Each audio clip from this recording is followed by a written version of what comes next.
היי, ככה שעה מאוחרת בלילה וסוף סוף הצלחתי לפתור איזושהי בעיה שמאוד הפריעה לי.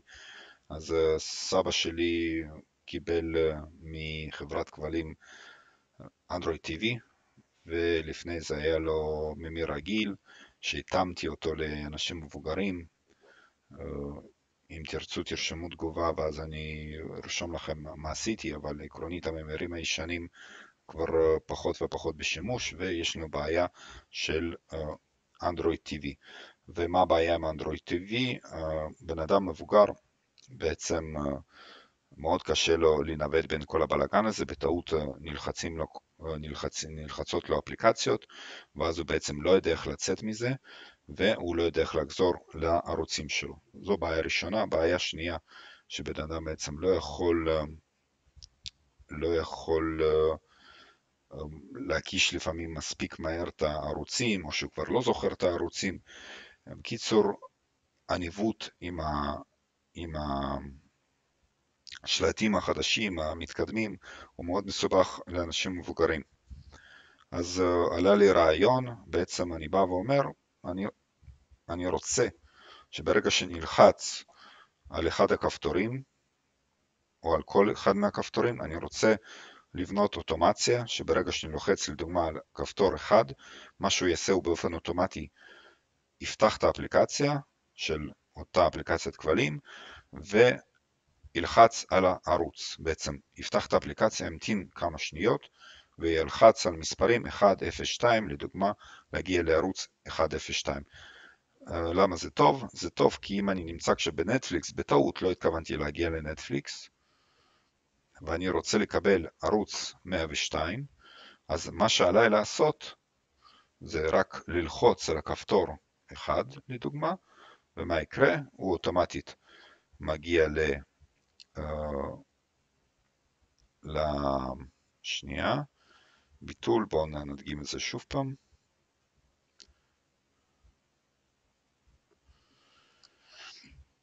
אז לא משנה איפה הוא נמצא, אם אני אלחץ על כפתור 1, אז הוא יפתח את האפליקציה ובעצם יקיש 102. עכשיו האפליקציה רק עולה, אז יכול להיות שה-102 הזה לא יעבוד, אבל בואו נעשה דוגמה, אני פשוט לא הוצאתי את הממיר הזה, לקחתי אותו הביתה, אז הממיר בעצם הפסיק לעבוד, אבל ברגע שאני אחזיר אותו לסבא שלי הוא ימשיך לעבוד.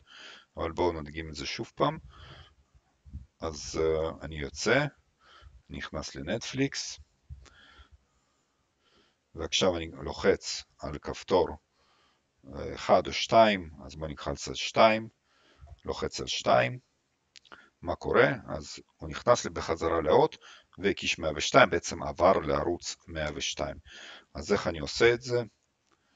אז כל זה אני עושה בעזרת אפליקציה, ניסיתי כמה, אבל בסוף אפליקציה באמת שעשתה את העבודה, ואפליקציה חינמית, בניגוד לבטן מפר שהיא אפליקציה בתשלום ולא עזרה לי, אבל קימאפר זו אפליקציה שהשתמשתי. איך להתקין אותה? בסרטון הזה אני לא אוכל להסביר איך להתקין אותה, אבל תחפשו מדריכים באינטרנט איך להתקין אפליקציה על אנדרואיד TV שלא נמצאת בגוגל פליי. אתם בעצם איך להתקין APK חיצוני לאנדרואיד TV. יש כמה דרכים, אפשר להתקין אפליקציה מגוגל פליי, אפליקציה צד שלישי, ודרכה להתקין את ה-APK. מה שאני עשיתי, אני התחברתי מהמחשב Mac שלי לאנדרואיד TV, ובעצם התקנתי מרחוק את האפליקציה, אבל יש מלא מדריכים על זה, זה לא מה שיעצור אתכם. ואם לא תסתדרו, אז תרשמו בתגובה, ואולי אני אכין מדריך. אבל זה דבר שהוא אמור להיות יחסית פשוט, ובאמת יש המון מידע על זה. נכנסים לקימאפר, ומה שאנחנו עושים, בואו ננסה למחוק את זה, כי... שנייה. אוקיי, בואו ניכנס אליו עוד הפעם. ומה שאני עושה פה עכשיו, אני לוחץ על פלוס. אני רוצה להפוך את זה ל-disable שנייה.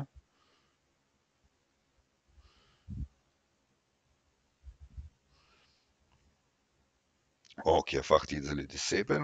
אז מה שאני עושה עכשיו, אני בעצם רוצה ליצור מפר חדש, אני רוצה למפות כפתור, אז יש לי פה אפשרות record trigger, אז אני אלחץ על איזשהו כפתור שאני רוצה למפות, לוחצים על, שנייה, הנה, אני לוחץ על 9 לצורך ההדגמה, ממתין עד ש5 שניות ייגמרו, ומה שאנחנו רואים פה, אנחנו רואים פה שברגע שאני לוחץ על כפתור 9, מה יקרה? אז מה שאני רוצה לעשות, אני רוצה להוסיף פעולה שאני רוצה לעשות זה בעצם לפתוח אפליקציה. הבעיה שאם אני אלחץ פה על Launch Application, אז אני לא אראה את לא אראה את אפליקציית כבלים, ומוזר, אבל היא לא קיימת, אז מצאתי פתרון אחר, זה בעצם Send Intent, ואז אם נלחץ עליו, אנחנו ניתן לו שם, Open Hot,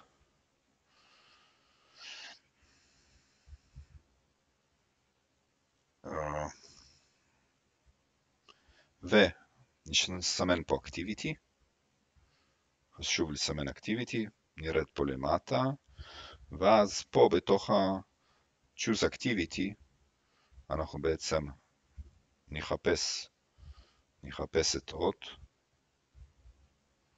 בואו נראה אם אני יכול להגיע פה לחיפוש. טוב, תאמינו לי שיש פה את אות, איפה שלמטה יש עוד, הנה, בסדר, אפשר להגיע גם לחיפוש, אז פה,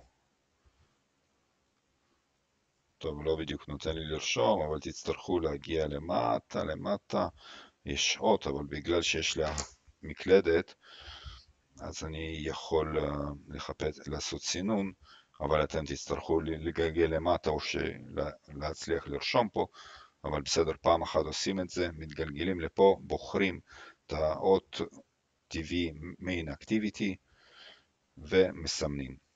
למה פעם אחת? כי אחרי זה תוכלו לעשות פשוט העתק הדבק לדבר הזה, וזהו. אז מה שיקרה עכשיו, ברגע שאני אלחץ על כפתור 9, בואו נעשה פה done, אם אני אלחץ על כפתור 9, מה שקרה, נפתחה לי אפליקציה. וזה לא מספיק, כי אחרי שנפתחה לי האפליקציה, מה שאני רוצה לעשות, זה בעצם להמתין כמה שניות או ששנייה, וללחוץ על כפתור, נגיד 12, כי אני רוצה ערוץ 12. אז בואו נלך לטריגר שלנו, 9, אקשן, ואז אני רוצה להוסיף אקשן, שהוא בעצם input key code. ואיזה קוד אני רוצה? אני רוצה 1, כי אני רוצה 12, ואקשן נוסף, שזה בעצם input key code, ו2. אבל זה לא מספיק, כי אם אני אשמור את זה בצורה כזו, אז בעצם הוא יפתח את האפליקציה, האפליקציה אפילו לא תספיק להיפתח, הוא ישר ישלח 1 ו-2, אז מה שאני רוצה לעשות, אני רוצה ליצור דיליי. לחצתי פה על איך אתם עושים את זה עם התפריט, הנה אתם יכולים עם השלט להגיע לפה, ואז מה שאתם עושים, אתם בוחרים דיליי. שנייה.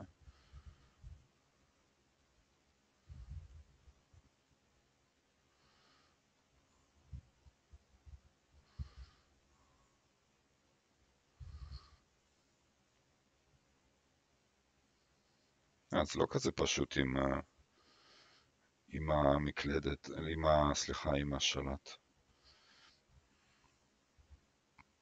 אז כמה מיל שניות אני רוצה לכל שנייה, יש לי בעיה כי כבר מיפיתי את האחד. טוב, זה לא כזה פשוט, בואו נעשה שוב פעם, ננסה. אז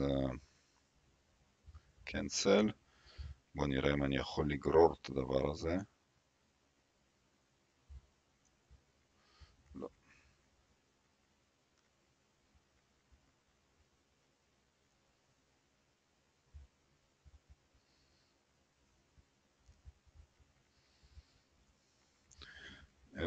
טוב, תשמעו, אם אתם יכולים לחבר עכבר, פשוט עכבר בלוטוס או אפילו עכבר USB, אז זה פשוט יפתור לכם את הבעיה. או שתצטרכו להילחם בזה קצת. אבל אני פשוט חיברתי עכבר, אז אין לי את הבעיה, אני מצטער מראש, אבל עם עכבר הרבה יותר נוח לעבוד, אבל שוב פעם תחברו פשוט עכבר והכל יהיה בסדר, אפילו עכבר בלוטוס לצורך העניין. אז יצרתי פה דיליי של ברגע שאני לוחץ על פתיחת אפליקציה תיצור דיליי של שנייה, 1000 מילי שניות זה שנייה, וגם פה אני רוצה בעצם ברגע שאני לוחץ על אחד תיצור דיליי של שנייה גם, ובעצם הוא יפתח את האפליקציה, דיליי של שנייה, ילחץ על אחד, וגם ודיליי של שנייה. דן, בואו נעשה ניסוי, נלחץ על 9. טוב, אנחנו לא נראה פה את זה, אוקיי, בואו נלחץ שוב פעם על 9, ואתם רואים שבעצם פתח את האפליקציה, האפליקציה הייתה פתוחה, אבל הוא הקיש על 1-2. שוב פעם, 1-2. אחלה, עובד, ומה שצריך לעשות עכשיו, אתם בעצם יכולים לבוא ופשוט לשכפל את האקשן הזה, ואז לבנות לכם עוד מיפויים, פשוט לשנות במקום 9 למספרים אחרים ולערוצים אחרים. לוחצים פה על לחיצה ארוכה, ואז אפשר לחיצה קצת ארוכה. הממשק לא הכי נוח, אבל שוב פעם עושים זה פעם אחת, הנה לחיצה ארוכה, ואז היה פה איפשהו קופי. בקיצור, אני הצלחתי לעשות קופי, אז הכל בסדר, גם אתם תצליחו. ועוד דברים שאפשר לעשות, לדוגמה יוטיוב, אתם רוצים לשלוח ישר לאיזשהו ערוץ יוטיוב, אז לדוגמה אני לוחץ על 3, ואז זה לוקח ישר לערוץ יוטיוב. אז מאוד נוח, אז אני מקווה שזה יעזור למישהו, ואם יש לכם שאלות תרשמו בתגובה. יש לי גם ניסיון עם אנשים עם ניוון שרירים, שליטה קולית בטלוויזיה, ובכלל אם יש לכם שאלות או בקשות תרשמו, אני אשמח לנצל את הידע שלי גם בתוכנה וגם בחומרה, כדי לעזור לאנשים שבאמת צריכים את זה. תודה רבה.